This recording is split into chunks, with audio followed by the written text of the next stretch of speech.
بیشتر دستای خود ما با حیث حملهگر مرکزی بازی می‌کنه این فوتبالباز. پس به خط هجوم ولی اینجا البته به توپ رسیدن میتواند امکانیت ولی به داور چی میگوید؟ خود بازیکنان شد یا نه؟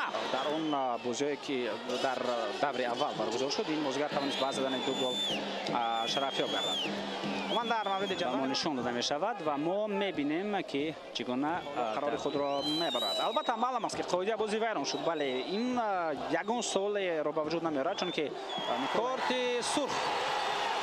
کارت سرخ دوستان عزیز نشان داده می شود به فوتبالباز دسته اشترافشان. این دقیقه 17 رقابت است. زرد نگیرند چون که برای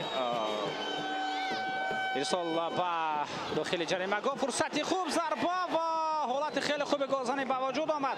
وارد میدان نشده است. امکانیت است برای فوتبالبازان دسته اشترافشان. وضعیت خیلی خوفناک ضربه و دروازه‌بان ارسال به داخل جریمه گاه فرصتی نوبتی برای دسته خودجان. توپ لکه از میدان بیرون شده بود. توپ امکانیت برای فوتبالبازان دسته اشترافشان. امکانیت برای ضربه زنی و دقیق به خط حمله رساند جهانگیر ارگاشف. پاسیو و امکانیت خیلی خوب ضربه و یک ضربه دیگر دروازه‌بان برمیگرداند.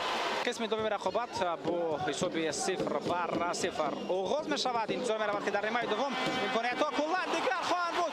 گل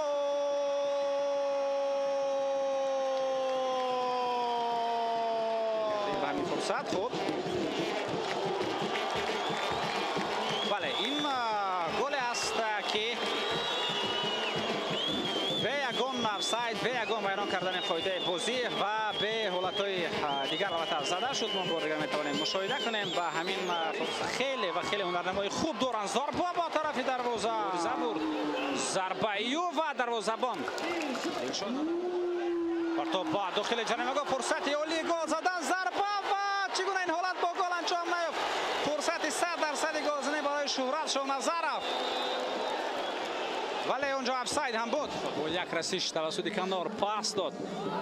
این میتوانست با حمله خیلی خوفناک برساند.